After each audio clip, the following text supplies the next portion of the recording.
This video is the last part of photosynthesis in the Chemistry of Life unit, looking at pigments. Pigments are molecules that have color.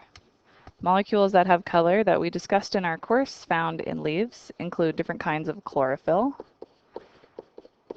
like chlorophyll A and chlorophyll B. Other pigments that have color, like the orange carotenes,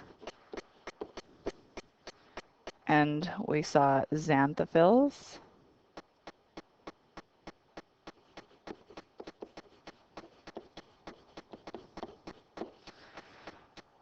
when we did our chromatography lab, we identified that these different pigments have different solubility because they're different molecules.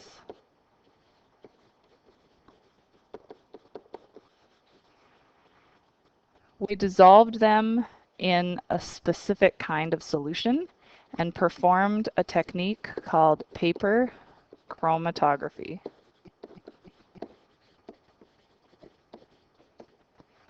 The purpose of this was to separate.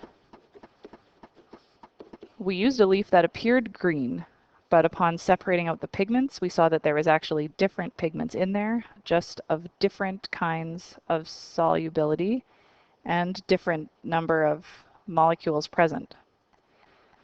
So what we saw was a piece of chromatography paper that you cut with a triangle on the tip.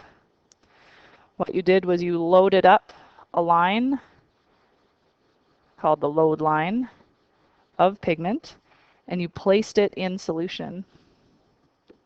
What occurred was a separation of different colors. We had a blue-green color, we had a yellow-green color, we had an orange color, and we had a yellow color. We saw these pigments separated. What we can do with this data is calculate something called an RF value. This helps us identify different pigments or compounds that are separated out.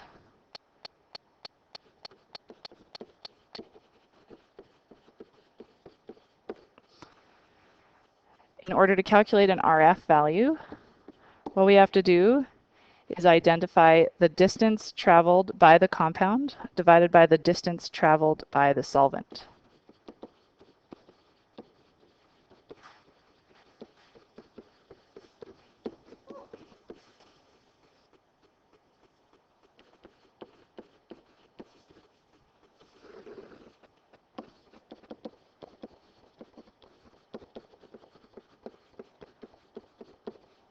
The solvent that we used was what we dipped the chromatography paper in.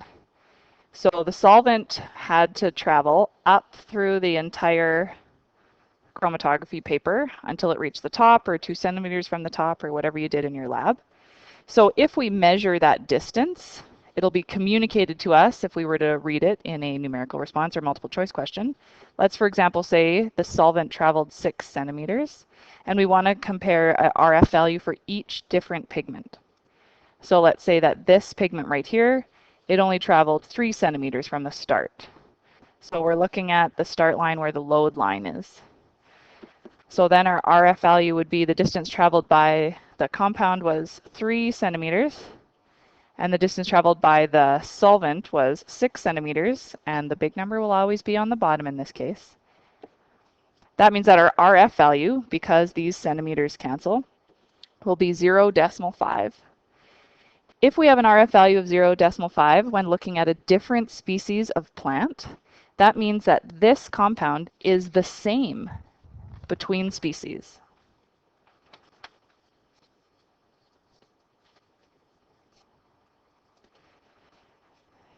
Overall, there are 2 energy conversions completed by plants. So even though we only talked about photosynthesis here, it's important to remember that plants also must undergo cellular respiration.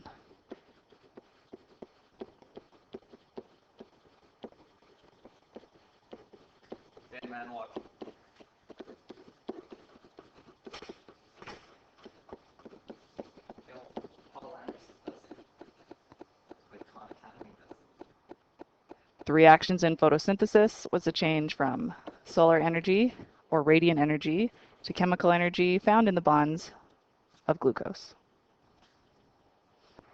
But plants also do cellular respiration, and that reaction takes the glucose, the potential energy found in the bonds, and turns it into a different kind of chemical energy that cells can use in the form of ATP. And that's a section on photosynthesis, pigments in the chemistry of life.